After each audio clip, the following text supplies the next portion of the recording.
Friends, स्वागत है आप सभी का हमारे यूट्यूब चैनल ASS एजुकेशन के एक और बेहतर वीडियो में। आज आप सभी को हम बताने वाले हैं कि यहाँ से आपको लॉन्ग क्वेश्चन जो होता है, लॉन्ग क्वेश्चन 24 नंबर के आते हैं। तो जिसमें से आपको 24 नंबर में से आपको जितने भी हम 15 इम्पोर्टेंट क्वेश्चन बताएंगे, जिसमें से आपको लगभग 10 से 12 क्वेश्चन ऐसे होंगे कि जो आपको इस बोर्ड पेपर में ज़रूर आएंगे। तो वीडियो पूरा एंड तक जरूर देखिएगा और चैनल पर नए आए हो तो चैनल को भी सब्सक्राइब कीजिए। चलिए बात करते हैं पहला क्वेश्चन नंबर 1 है, राष्ट्रवाद का क्या अर्थ है। तो यहाँ से उत्तर आपका है, राष्ट्र के प्रति निष्ठा, उसकी प्रगति और उसके प्रति सभी नियम आदर्शों को सबसे रखना ही राष्ट्रवाद कहलाता है। ठीक, तो आपको यह बात समझ में आ गई होगी कि राष्ट्रवाद किसे कहते हैं। तो नेक्स्ट क्वेश्चन की हम बात करें तो क्वेश्चन नंबर 2 है, असहयोग आंदोलन कब और क्यों वापस लिया गया। ठीक, असहयोग आंदोलन कब और क्यों वापस लिया गया। तो असहयोग आंदोलन 1922 ईस्वी में चौरी चौरा की घटना के लिए वापस लिया गया था। जो चौरी चौरा घटना हुई थी उसके लिए ही वापस लिया गया था। क्वेश्चन नंबर 3 की यदि बात, तो क्वेश्चन नंबर 3 है कि पूर्व स्वराज का घोषणा कब किया गया। तो यहाँ से उत्तर हो जाएगा इसका कि 31 दिसंबर 1929 को लाहौर अधिवेशन के लिए पूर्ण स्वराज का स्थापना किया गया था। ठीक, अब क्वेश्चन नंबर 4 की यदि बात करें तो क्वेश्चन नंबर 4 आपको दिया गया है, आयात शुल्क से क्या समझते हैं। आयात शुल्क का क्या तात्पर्य है या क्या समझते हैं, ऐसे क्वेश्चन बनते हैं। तो इस क्वेश्चन का आंसर जो होगा वो होगा, किसी दूसरे देश से आने वाली चीज़ों पर वसूल किया जाने वाला शुल्क ही आयात शुल्क कहलाता है। जैसे किसी दूसरे देश से यदि किसी वस्तु को या चीज़ को हम मंगाते हैं तो उस पर जो शुल्क लगाया जाता है या वसूली की जाती है उसके द्वारा, जैसे हम किसी वस्तु को 200 रुपये में खरीद कर उस पर 300 रुपये का वसूली करते हैं या 100 रुपये की वसूली करते हैं, तो उसी वसूली को हम क्या कहते हैं, आयात शुल्क कहते हैं। ठीक, अब क्वेश्चन नंबर यदि 5 की हम बात करें तो वन मृदा की 2 विशेषताएं बताइए। मृदाएं तो बहुत प्रकार की होती हैं, जैसे काली मृदा हो गई, काली मिट्टी, जलोढ़ मिट्टी, ठीक, ऐसी मिट्टियाँ हो गई। लेकिन यहाँ वन मृदा की 2 विशेषताएं, वन मृदा जो वन विभागीय वन के लिए होती हैं, तो उनकी जो विशेषताएं होती हैं वो 2 विशेषताएं क्या होती हैं उसके लिए यहाँ पूछ रहा है। तो इस क्वेश्चन को आप ज़रूर समझिएगा, क्योंकि यहाँ बहुत ही इम्पोर्टेंट, यहाँ आपको कई तरीके से पूछता है कि जैसे वन मृदा की 2 विशेषताएं, या वन मृदा किसे कहते हैं, या वन मृदा से आप क्या तात्पर्य रखते हैं। तो ऐसे क्वेश्चन इनके आते हैं। तो पहला आपका हो जाएगा, नदी घाटियों में से ये मृदाएं दोमट और सिलटदार होती हैं, ये पहला आपका हो गया। आपका दूसरा है, इनकी ऊपरी ढालों पर इनका गढ़न मोटे कणों का होता है। जो ऊपरी गढ़न होती है, जो नदी की जो ऊपरी सतह होती है, तो उसमें से जो पानी आता है, तो उसकी जो मोटी परतें होती है, उसी मोटी परतों की जो गढ़न होती है वह मोटे कणों से बनी होती हैं। ठीक, नेक्स्ट क्वेश्चन की हम बात करें, क्वेश्चन नंबर 6। चलिए बात करें क्वेश्चन नंबर 6। तो भारत में चीन के यहाँ लिखा है चीता के लुप्त होने की घोषणा किस वर्ष में की गई थी। ठीक, जो चीता थे वो लुप्त हो गए, मतलब गायब हो गए, उनकी जो घोषणाएं थी उनको कब घोषित किया गया कि यह लुप्त हो चुके हैं। तो चीता के लुप्त होने का जो घोषणा कब की गई थी, किस वर्ष में की गई थी। तो यहाँ से आपको जो घोषणा की गई थी तो वह हो जाएगा उत्तर, आपको सिर्फ पूछ रहा है कि घोषणा कब की गई थी, इस पर टिप्पणी लिखिए। ऐसा कुछ तो नहीं पूछ रहा, सिर्फ पूछ रहा है किस वर्ष में लुप्त हो गए थे। तो यहाँ से आंसर आप लिख सकते हैं 1952 ईस्वी में। 1952 ईस्वी में यह क्या हो गए थे, लुप्त हो गए थे। कौन लुप्त हो गया था, चीता। तो यहाँ 1952 में लुप्त हो गए थे। अब क्वेश्चन नंबर हम 7 की यदि बात करें, चूरी कहाँ स्थित है। तो यहाँ से आपको पूछ रहा है कि चूरी कहाँ स्थित है। तो यहाँ से आपको हो जाएगा राजस्थान के अलवर जिले में। यहाँ सिर्फ आपको पूछ रहा है भाव कहाँ स्थित है, तो यहाँ से हो जाएगा राजस्थान के अलवर जिले में। ठीक, तो अब चलिए क्वेश्चन नंबर हम 8 की बात करें। यहाँ आपको जितने भी क्वेश्चन बताए जा रहे हैं यह आपके लिए बहुत ही इम्पोर्टेंट है, तो पूरा ज़रूर आप पूरा याद करके जाइएगा। और उसके बाद आप बोर्ड पेपर 2023 में आने वाले जितने भी आपको सामाजिक विज्ञान से क्वेश्चन मिलेंगे आप पूरी तरीके से क्या कर सकते हैं, हल कर सकते हैं। चलिए बात करें हम तो यहाँ से क्वेश्चन नंबर 8 की, तो गहन कृषि की 2 विशेषताएं बताइए। गहन कृषि की जो विशेषताएं होती हैं उसके बारे में यहाँ पूछ रहा है कि गहन कृषि की 2 विशेषताएं बताएं। तो पहली विशेषता इसका हो जाएगा अधिक उत्पादन के लिए अधिक मात्रा में रासायनिक खाद एवं सिंचाई का प्रयोग किया जाता है। तो जैसे बंजर जो होता है उसमें को उपजाऊ बनाने के लिए, जैसे मान लीजिए कोई भूमि है वह क्या है, बंजर है, तो इस बंजर को हम क्या करेंगे, बंजर यहाँ है, तो यहाँ इस बंजर को उपजाऊ बनाने के लिए हमें क्या करना पड़ेगा, खाद एवं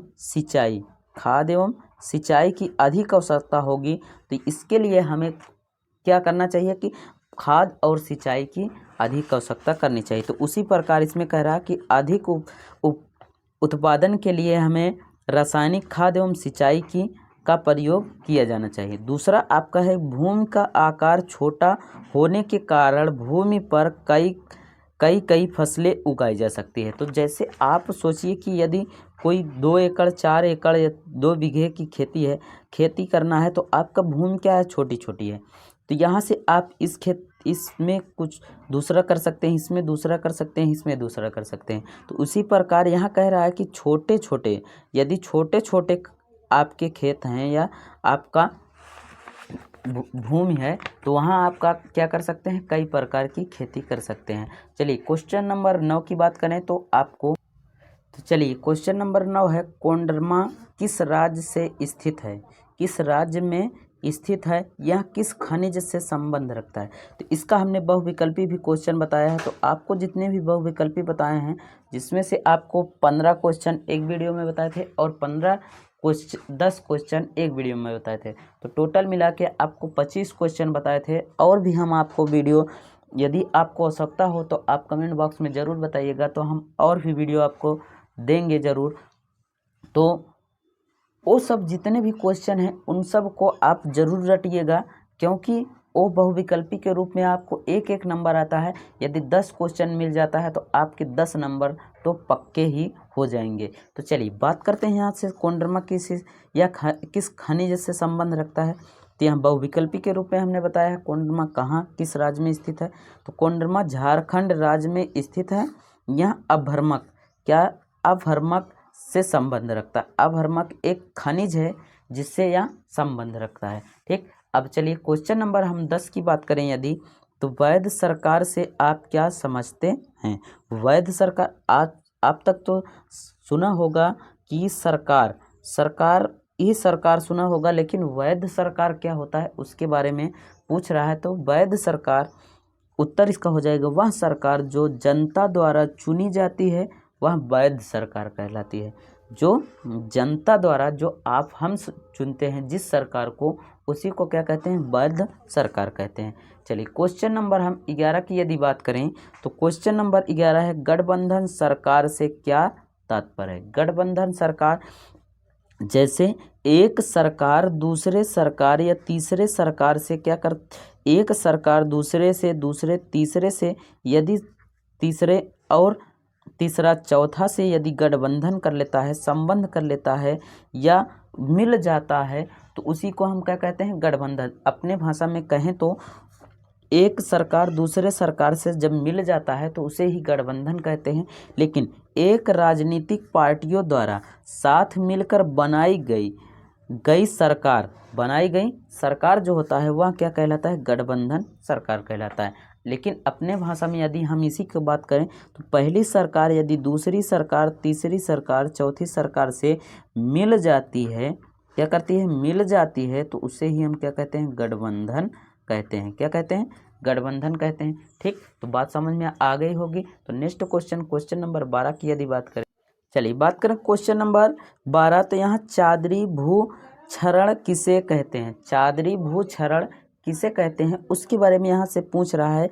तो चादरी भूक्षरण क्या होता है, तो यदि आपको समझ में आता है तो आप अपने भाषा में लिख सकते हैं। यह आपको क्वेश्चन बहुत ही पीछे का लगता है, तो आप पहले से ही पढ़े होंगे, क्योंकि यहाँ सिलेबस आप तक पहुँच रहा होगा पूरी तरीके से। यदि नहीं आ रहा है तो आप जितने भी क्वेश्चन आपको चाहिए आप कमेंट बॉक्स में ज़रूर लिखिएगा। हम आपको पूरी तरीके से पूरे बुक का जितना हो सकेगा क्वेश्चन हम ज़रूर देंगे, और आप पूरी तरीके से मन लगा के पढ़िएगा। हाई स्कूल में आपके मेरे पढ़ाने के अनुसार आपको 95 से 97 के बीच परसेंटेज ज़रूर लाना है। ठीक, चलिए बात करें हम क्वेश्चन नंबर 12।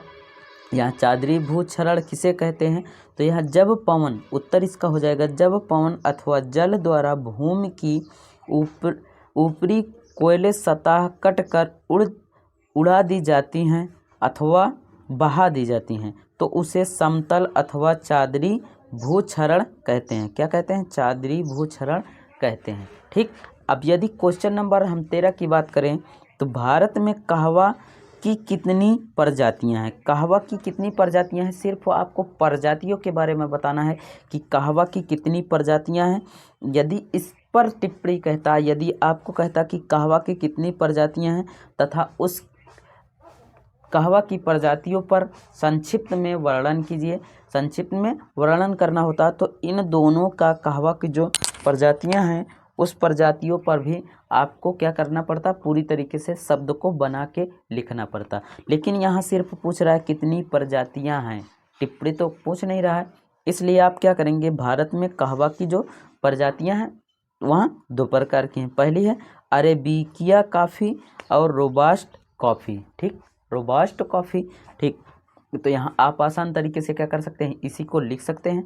और उसके बाद इस पर टिप्पणी लिखना होता तो आप आसान तरीके से टिप्पणी भी लिख सकते हैं। ठीक, उसको भी हम पूरी तरीके से बताते हैं, लेकिन टिप्पणी यहाँ लिखने के लिए नहीं कह रहा तो आपको टिप्पणी नहीं लिखना है। चलिए क्वेश्चन नंबर हम 14 की बात करें। चलिए क्वेश्चन नंबर 14 है कि प्रधानमंत्री ग्रामीण सड़क परियोजना क्या है?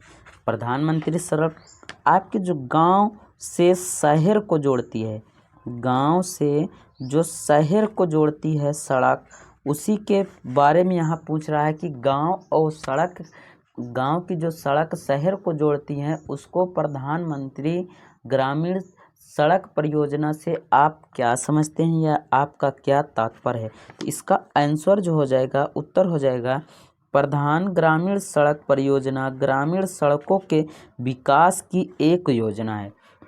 मतलब कि आपके आने जाने तथा उस पर विकास हो और उसके तहत आप किसी भी कार्य को कर सकते हैं आसान तरीके से, इसलिए उसे क्या कहते हैं, विकास करना। विकास किया जाता है। इस सड़क परियोजना के लिए तहत देश के प्रत्येक गांव को प्रमुख शहरों से पक्की सड़कों तक जोड़ा जाता है। जो आपके गांव होते हैं, गांव को आपको क्या करते हैं, शहरों तक या अन्य देशों तक जोड़ा जाता है। उसी को हम क्या कहते हैं, सड़क परियोजना के तहत गांव और शहरों को जोड़ा जाता है तो उसे ग्रामीण प्रधानमंत्री ग्रामीण सड़क परियोजना कहते हैं। ठीक, अब क्वेश्चन नंबर यदि 14 की हम बात करें, 15 है यहाँ से, लोकतंत्र का क्या अर्थ है?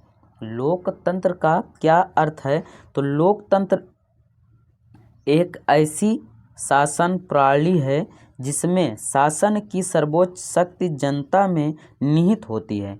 आप सब में ही इनकी जो लोकतंत्र की अर्थव्यवस्था होती है वह आप में ही निहित होती है। निहित का अर्थ होता है कि आप सबसे मिली होती है। ठीक, तथा वह प्रत्यक्ष रूप से अपने प्रतिनिधियों द्वारा शासन योग्य लेती है। यदि आपके कहे अनुसार यदि वह कार्य नहीं करता है तो आप उस लोकतंत्र को क्या कर सकते हैं, बदल भी सकते हैं। ठीक, उम्मीद करता हूँ यह वीडियो आपको ज़रूर पसंद आई होगी, तो आप अपने दोस्तों यारों तक ज़रूर शेयर कीजिएगा, और चैनल पर नए आए हों तो प्लीज़ भाई आप लोग चैनल को भी सब्सक्राइब कीजिएगा। Thank you, take care, good bye, जय हिंद।